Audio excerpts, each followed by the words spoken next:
Good morning, Mike and Arlen, our Philippine journey. Thanks for joining. If you find yourself with a little extra time, please do subscribe to the channel. We would certainly appreciate it. And hit that thumbs up so you'll be notified of our next video.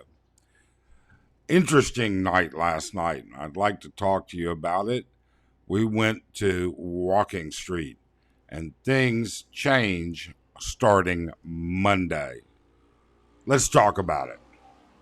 I never got it, why'd you have to go? I guess this world's too slow for you. I think there's beauty in the gray, the cold, but you just want the gold.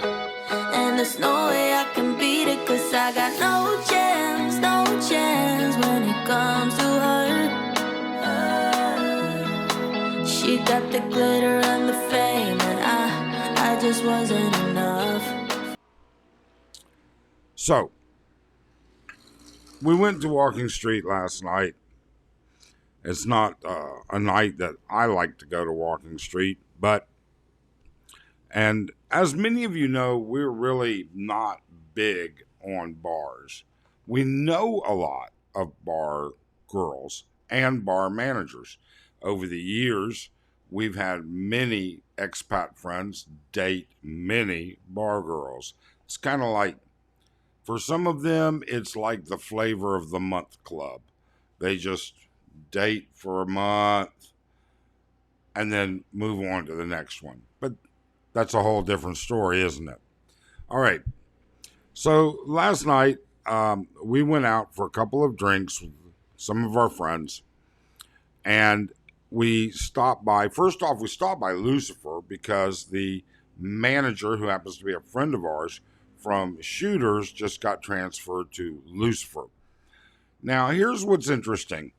The conversation that I'm going to relay to you is not what transpired at Lucifer, but Lucifer, Carousel, Gecko, Lollipop, Shooters, Avalon, Excess, probably a couple even smaller ones also that I'm not aware of. Monsoon.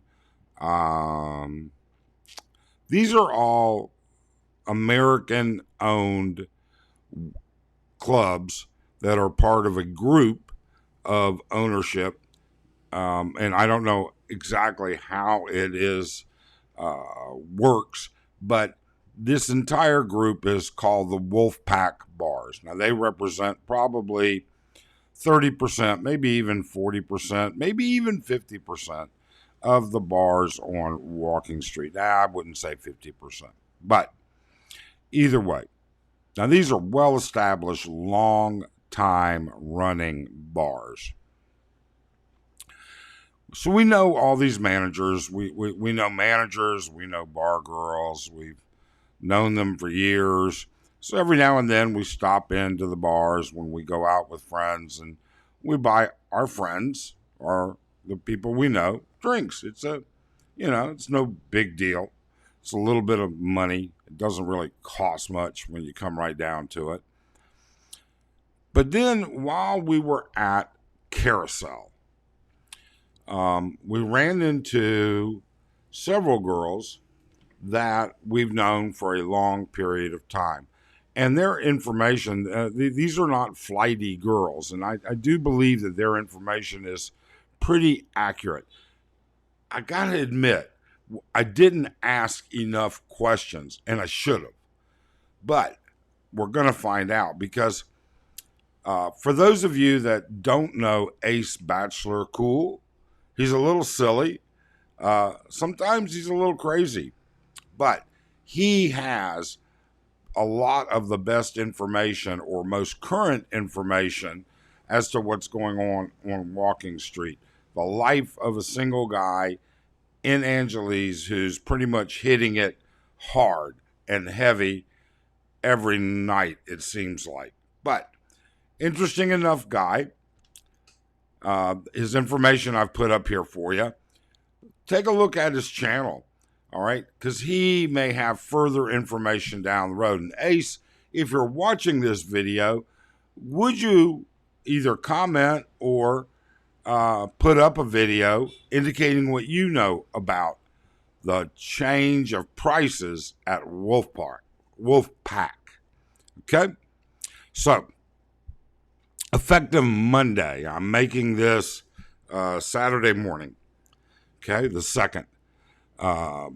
Effective Monday, the prices at Wolfpack are going up. Now, big deal, you might say. But this kind of plays into a previous video where we talked about Korean influence, and it pretty much flies into another video that we talked about inflation. So in the past, bar fines have been, I don't know, somewhere between, you know what? Best I can recollect, the last time I really looked at it, I think bar fines originally, years ago, for us, and for some of you who have been coming here for, 10, 12, 15 years, the prices you've seen, okay? Well, somewhere around 2,500 to 3,500. So in the bar, they will have girls, and they're going to be nowadays considered two different tiers. There's going to be the regular girls, and then there's going to be the spotlight girls.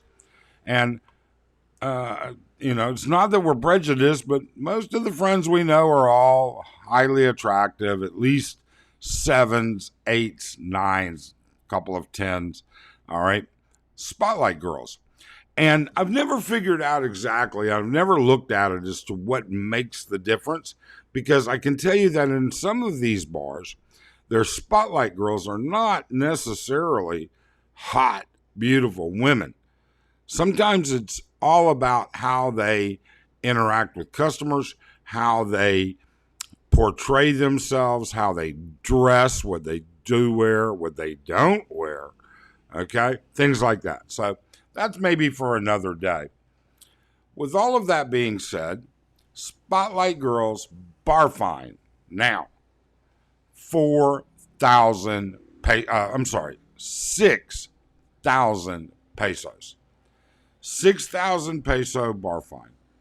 Now, not all of the girls we know bar fine, but we were talking to a couple, and of those, we were talking to a few actually, and there were a couple that do, and that we're very well acquainted with, and so they're very honest and open to us with us. We give them a hard time about it all the time. I mean, as far as we're concerned, they're making a living, and you can judge it however you want. But what's interesting is the split is supposedly going to be 4,000 pesos to the girl, 2,000 pesos to the bar. Now, with that being said, here's kind of how it comes up. 6,000 pesos means it's at today's rate, and this is an international converter the spot international rate. This is not what you're going to get at the bank, or you'll get close to this at the bank. But I think last night I saw the rate at Walking Street was 56.05, and the current rate is 56.79 at the time that we're doing this. That's $105 for the bar fine. Okay? I think that's going to impact a few wallets. That's for sure. Okay? And then I said, well, wait a second. How's this work? Well, here we go. 4,000. So that's now $70.43 that the girl gets. Now, we're going to have to do a lot more research about this. We're going to have to find out if the price of lady drinks gone up. I didn't ask. I should have. Or the price of regular drinks gone up. I should have asked, but I didn't. What about the daily rate? Has it changed? Because we do know that we see a lot of signs showing much higher daily rates than they were paying a year and a half, 2 years ago. All right. Um, and then finally, you know what? Let's make this a group effort. What do you think, and how would it impact you? Would it make a difference on your stay? Now, traditionally, what I've heard, and I don't know this to be true, but subscriber Kenny and Subic, for instance, all right, he may know. And Kenny, if you're watching this, hey, what is a bar fine? How much is a bar fine in Subic? And do you know how the splits go? And how much are drinks in Subic? And how much are lady drinks in Subic? But if you think about it, I told you this inflationary issue. Now, we know there's a Korean bar where the minimum, wait just a second, before I get to that. Spotlight girls. That's what I said. So, what are the regular girls getting paid? I may have to actually go back to the bars. What a sacrifice I make for everybody here. Okay? It's an incredible sacrifice. However, with that being said, to get the answers, your comments, how would this impact you as a person who lives here in the Philippines? Do we see this type of inflation in the bars in places like Cebu, Subic, other places, Manila even? All right. How is this going to impact you? And then will it make any impact on your plans to come out and visit or to come out and live? These are all questions that everybody really wants to know an answer to. Look, your comments mean a lot, and they help everybody that watches this. So, first off, please consider subscribing. Second off, hit that thumbs up, because this is going to push this out to a lot more people if it gets more thumbs up. And finally, we hope you have a great day. Thanks.